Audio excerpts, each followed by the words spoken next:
Assalamualaikum warahmatullahi wabarakatuh. Kabajamtoota daawwattoota keenya akkam jirre jirtanii zakkoon keenyaas kunoo dhageeffachaa jirra haala kanaan onnee teenya nu fuudhee akka malee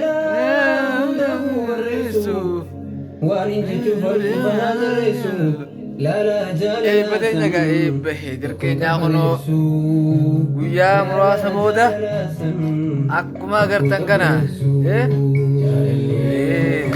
marsaa lammaffaa dabbas irratti eebbisuuf waan deemachaa guyyaa sana akka irraa namni jaa obboleessa keenya Heedir Mahammad irraa guyyaa 11 bara 2015 alamee ganama jaasaa 5 irratti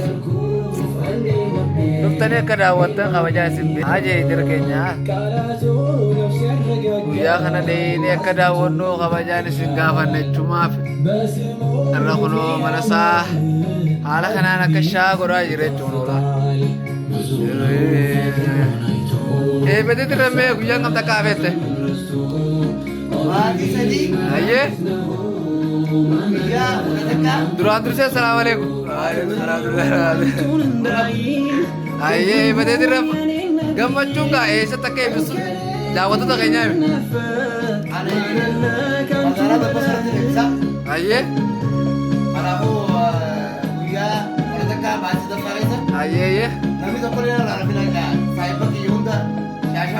Hundi saya tokko naafuu hundi isaanii sibira dhufanii jaalmatee jecha bakka har'a kunoo baay'ee galatoomaa jaa Heedir isin jaalataa Heedir keenya egaa namaa kana qabaa akka irraa namni ennaa isin jaa kunoo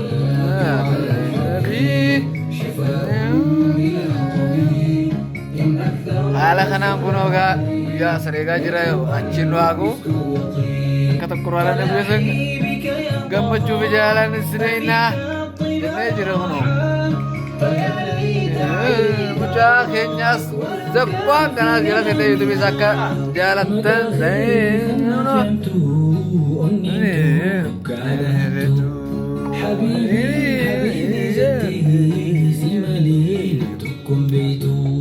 akkas hedduun isin jaaladha illee kunoo